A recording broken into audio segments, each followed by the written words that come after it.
उद्यापासून हिवाळी अधिवेशन सुरू होते। आपल्या सगळ्यांचं मनापासून स्वागत। मुख्यमंत्री महोदयांनी अतिशय विस्तृतपणे अधिवेशनासंदर्भात विरोधी पक्षाच्या संदर्भात आपल्या समोर चर्चा केली आहे।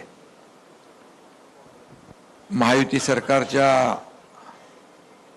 जो कार्यकाळ आहे 3.5 वर्ष होत आहेत आणि आमच्या दुसऱ्या इनिंगला काल परवाच 1 वर्ष देखील झाली आणि दुसऱ्या इनिंगचं आपलं हे दुसरं हिवाळी अधिवेशन आहे। त्यामुळे आपल्या सगळ्यांचं पुन्हा एकदा स्वागत करतो। कालावधी कमी असला तरी सुद्धा विदर्भातल्या प्रश्नांना न्याय मिळाला पाहिजे अशी शासनाची भूमिका आहे आणि विदर्भाच्या प्रश्नांवर आता जसं मुख्यमंत्री महोदयांनी सांगितलं की विरोधकांनी चर्चा खरी म्हणजे विदर्भाच्यावर घडवली पाहिजे, परंतु सत्ताधारी पक्ष मात्र विदर्भातल्या अधिवेशनामध्ये विदर्भाच्या प्रश्नांना, समस्यांना, विकासाला न्याय देईल आणि चहापानावर तर त्यांचा जो काही बहिष्कार तो त्यांनी प्रोटोकॉल मेंटेन ठेवलेला आहे बहिष्कार घालण्याचा, त्याबद्दल मी काय बोलू इच्छित नाही। पण एकंदरीत गेल्या आमच्या पहिल्या महायुतीच्या इनिंग मध्ये विरोधक फार जोरात होते।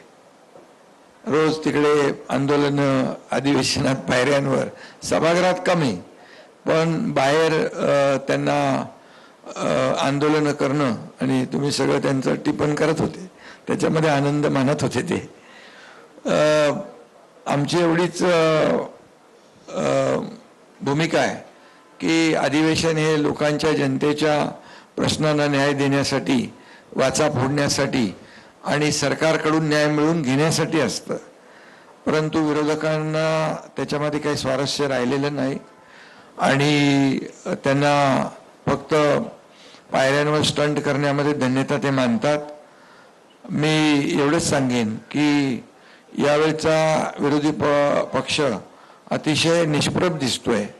म्हणजे त्यांची परिस्थिती जी मी काय कोणाला कमी लेखत नाही, मी कोणावर अशी टीका करत नाही, परंतु अतिशय जी काही अवस्था आहे ती आपण पाहतोय। आणि झालेल्या निवडणुकांमध्ये देखील पत्रकारांनीच विचारलं की महाविकास आघाडीचे कुठे आहेत, आपणच होतो, फिरत होतो ना सगळीकडे प्रचारामध्ये, पण म्हणजे नेते सगळे आपल्या घरात होते आणि कार्यकर्ते आपले सगळे वाऱ्यावर होते। कार्यकर्त्यांची निवडणूक होती आणि निवडणूक आयोग, कोर्ट याला नेहमी दूषणं देणारे, खरं म्हणजे ही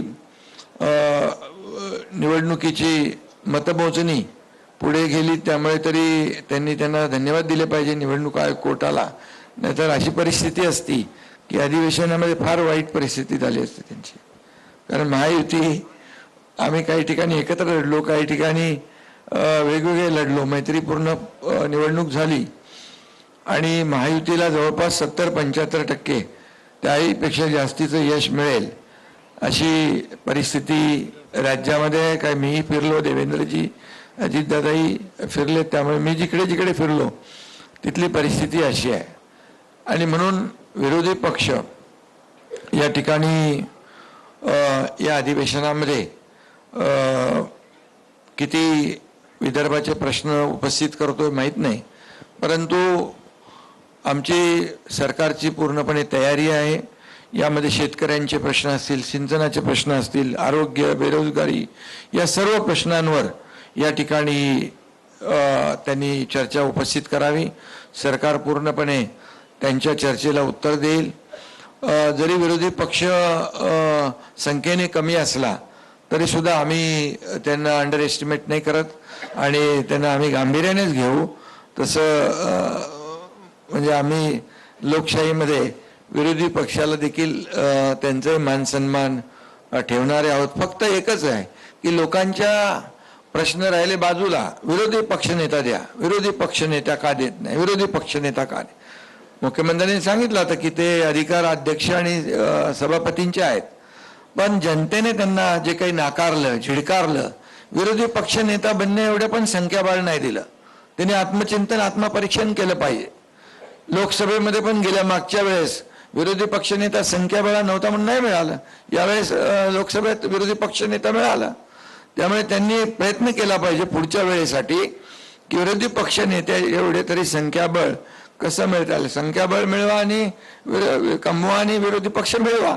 पण तरी सुद्धा हा अधिकार पूर्णपणे अध्यक्षांचा आणि सभापतींचा आहे.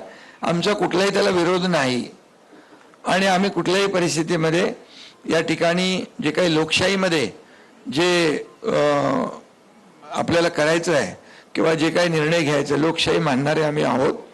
आणि त्यामुळेच 2.5 वर्षामध्ये जे महायुतीने काम केलं त्याची फलश्रुती, विधानसभेच्या झालेल्या निवडणुकीत आम्ही टीम म्हणून काम केलं, त्याची फलश्रुती पाहिली.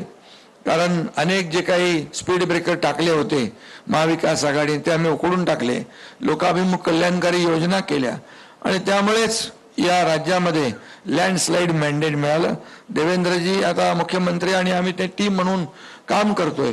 आपण 1 वर्षाचा देखील पाहिलं की जो कार्यकाळ, 1 वर्षातले निर्णय पाहिलेत, 2.5 वर्षाचे निर्णय पाहिले, 3.5 वर्षामध्ये जे काय काम केलेलं आहे ते जनतेसमोर आहे आणि त्यामुळे हा लेखाजोखा जो आहे हा जनतेसमोर आहे. विरोधी पक्षाकडून आम्हाला एवढीच अपेक्षा आहे की लोकांचे प्रश्न मांडा. हे काय विरोधी पक्षनेत्याच्या खुर्चीसाठी, आमची लढाई खुर्चीसाठी कधीच नव्हती. आमचा अजेंडा खुर्ची नाही आहे.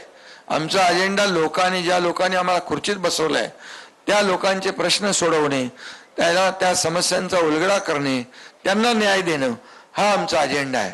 आणि त्यामुळे निवडणुका झाल्या आम्ही ताबडतोब कामाला लागलो. कुठला आपला एक पहिला प्रकल्प आपण तिथं गेलो, हे निवडणुका झाल्या आता मुंबईमध्ये ऑरेंज गेट तो टनेल आम्ही ताबडतोब काम सुरू केलं. त्यामुळे आम्ही काम करणारे आहोत. ते स्पीड ब्रेकर टाकणारे, त्यांचा पाय ब्रेकवर आहे, आमचा पाय एक्सिलेटरवर आहे. आणि त्यामुळे विकासाचं जे काय आम्ही काम पुढे नेतोय याच्यातून विरोधी पक्षाने थोडा बोध घेतला पाहिजे. हे काय सारखं जळजळ मळमळ जळी स्थळी, आता काय ते विरोधी पक्षनेता देत नाही मग उपमुख्यमंत्री पद रद्द करा. अरे मी मुख्यमंत्री होतो तेव्हाही मला घटनाबाह्य मुख्यमंत्री म्हणायचे, आता उपमुख्यमंत्री आताही घटनाबाह्य. अरे काय लावलंय? इतक्या वर्षाचा अभ्यास तरी करा. इतके वर्ष राज्यामध्ये काय काय कुठली कुठली पदं होती आणि कसा कारभार चालला. महाविकास आघाडीमध्ये आणि उपमुख्यमंत्री पद होतं ते काय घटनाबाह्य होतं का? इतक्या वर्षाचं जी काय पद आहे ती घटनाबाह्य आहेत. तर थोडा अभ्यास करून कायद्याचा, मागचे रेफरन्स, सगळ्या गोष्टी माहिती घेऊन बोललं पाहिजे. फक्त आपला एकच जळी स्थळी काष्टी पाषाण, एकनाथ शिंदे. अरे आणि मी तर काय कामातून उत्तर देतोय आणि मी आरोपाला टीकेने उत्तर देतच नाही. म्हणून तर जे काही महाराष्ट्रामध्ये लोकांनी मॅन्डेट दिलेलं आहे, कामाला दिलेलं आहे, कामाची पोच पोहोचते. आम्ही तिघही काम करतोय, डे नाईट काम करतोय, घरी बसत नाही. आणि त्यामुळे याचं आत्मचिंतन करावं आणि आत्मपरीक्षण करावं आणि नंतर बोलावं. आणि कोण बोलतंय? अरे विधानसभेत पूर्ण अधिवेशनाला पूर्ण वेळ तरी बसा आणि मग बोला. त्यामुळे मी जास्त काय बोलत नाही.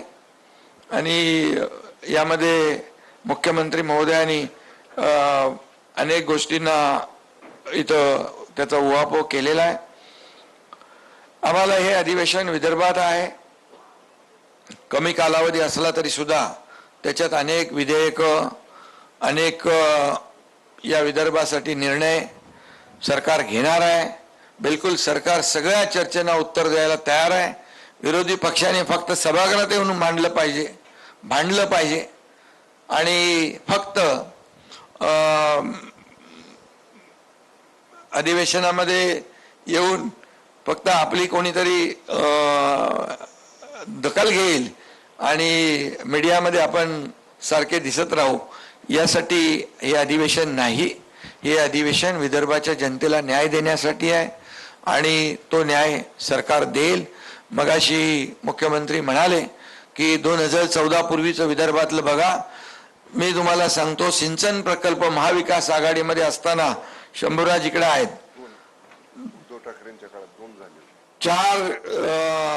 2 का 4 प्रकल्पांना सुधारित प्रशासकीय मान्यता दिली आहे आणि आम्ही असताना जवळपास 185 सुधारित प्रशासकीय मान्यता दिलेली आहे. सिंचन प्रकल्पांना फरक बघा, कामामध्ये फरक बघा. हे तर एक उदाहरण आहे, बाकी इतर विभागाचे निर्णय पण बघा. त्यामुळे मला जास्त काय बोलायचं नाही. काय याच्यामध्ये शासनाचं कर्तव्य असतं लोकांना न्याय देणं, या जनतेच्या अपेक्षा पूर्ण करणं, जनतेच्या समस्या सोडवणं आणि मग सर्वसामान्यांचं सरकार म्हणून आम्ही म्हणतो. विकासाला देखील आम्ही चालना देतोय. आज महाराष्ट्र GDP मध्ये नंबर 1 ला आहे, स्टार्टअप मध्ये नंबर 1 ला आहे, परदेशी गुंतवणुकीत नंबर 1 ला आहे, सगळ्या क्षेत्रात नंबर 1 आहे. आणि म्हणून आज जे काही याला म्हणजे जाऊ द्या, वाहवा सोडून द्या किंवा चांगलं काम करताय हे बोलायचं सोडून द्या, पण टीका तरी तुमची सकारात्मक असावी. आदरणीय देशाचे प्रधानमंत्री नरेंद्र मोदीजी यांचं जे काय आपलं देशाचं $5 ट्रिलियन इकॉनॉमीचा गोल जो आहे तो महाराष्ट्र, आम्ही त्याच्यात आमचं कॉन्ट्रीब्युशन आहे, तिथं कुठेही आम्ही कमी पडणार नाही. आणि महाराष्ट्र मोठं राज्य आहे, इन्फ्रा प्रोजेक्ट एवढे मोठ्या प्रमाणावर राज्यात सुरू आहेत. देशामध्ये महाराष्ट्र नंबर 1 ला आहे. आणि हे आता काय म्हणाले, दिवाळखोरीमध्ये कोणी विरोधी पक्ष. पण या ठिकाणी मी सांगतो की राज्य महाराष्ट्र मोठं राज्य आहे आणि पायाभूत सुविधा प्रकल्प एवढ्या मोठ्या प्रमाणामध्ये सुरू आहेत. आज आपण पाहिलं 2014 पूर्वीची परिस्थिती आणि आताची परिस्थिती, जमीन आसमानचा फरक आहे. हे लोकांनीच तुलना केली आणि लोकांनीच आम्हाला मॅन्डेट दिलेला आहे. त्यामुळे याचं कुठंतरी आत्मपरीक्षण, आत्मचिंतन विरोधी पक्षाने करावं, एवढीच मी त्यांना माझी सूचना आहे. आणि बाकी सगळ्या प्रश्नांना, सगळ्या त्यांच्या ज्या काही चर्चा असतील त्यांनी सकारात्मक चर्चा करावी, सभागृहामध्ये चर्चा करावी. सभागृहामध्ये चर्चेतूनच काही आपल्याला मिळवायचं असेल विदर्भासाठी, महाराष्ट्रासाठी, महाराष्ट्रातल्या जनतेसाठी, तर विरोधी पक्ष जो आहे हा विरोधी पक्ष या ठिकाणी सरकारकडून समस्यांची उकल करून घेणं, सोडवणूक करून घेणं हे काम असतं. त्यामुळे ते त्यांनी करावं. आणि आम्ही हे अधिवेशन जे अधिवेशन अतिशय सकारात्मक दृष्टिकोनातून पुढे नेणार आहोत, एवढंच या प्रसंगी मी सांगतो. धन्यवाद.